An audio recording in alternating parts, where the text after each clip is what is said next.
साथियों, चाणक्य के एक श्लोक का अर्थ इस प्रकार है। स्त्रियां स्वभाव से ही झूठ बोलने वाली, अत्यंत साहसी, छली, कपटी और धोखा देने वाली, मूर्खतापूर्ण बातें करने वाली और अत्यंत लोभी, अपवित्र और दया माया से रहित होती हैं।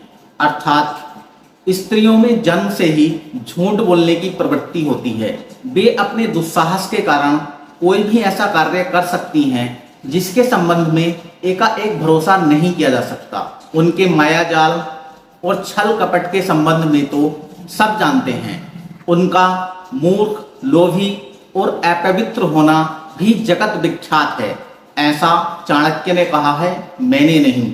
चाणक्य के इस श्लोक से स्पष्ट है कि कुछ बातें व्यक्ति में स्वभाव से ही होती हैं और कुछ बातें या गुण प्रयत्न करने पर प्राप्त किए जा सकते हैं। स्वभाव से ही पाए जाने वाले गुणों अथवा दुर्गुणों को ग्रहण करने की आवश्यकता नहीं होती है।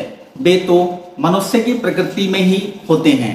विज्ञान ने यह सिद्ध कर दिया है कि जीवधारी बहुत से रोग और स्वभाव अपने जन्म देने वाले से ही ग्रहण करते हैं, परंतु बहुत से गुण और कलाएं ऐसी भी होती हैं जिनकी प्राप्ति के लिए व्यक्ति को प्रयत्न करना पड़ता है। पक्षी स्वभाव से ही उड़ते हैं, स्वाभाविक कहलाते हैं, परंतु विद्या, धन, कला और भी बहुत सारे जो गुण हैं इनको प्राप्त करने के लिए व्यक्ति को प्रयत्न करना पड़ता है। जिस प्रकार पानी का स्वभाव सदा नीचे की ओर बहना है, उसी प्रकार मनुष्य का स्वभाव कमजोरियों और दुर्गुणों की तरफ सहज ही आकर्षित हो जाता है। उनसे बचने अथवा विपरीत दिशा में चलने के लिए व्यक्ति को प्रयत्न करना पड़ता है। यहाँ चाणक्य ने स्त्रियों के जिन गुणों अथवा दुर्गुणों के बारे में बताया है, यह जरूरी नहीं है कि वे गुण अथवा दुर्गुण 100% सभी स्त्रियों में पाए जाएं।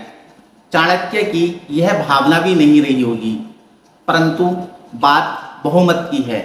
देखते हैं आप में से कौन कौन इन बातों से सहमत हैं, और जो असहमत हैं वे कमेंट करें और जो सहमत हैं वे लाइक करें।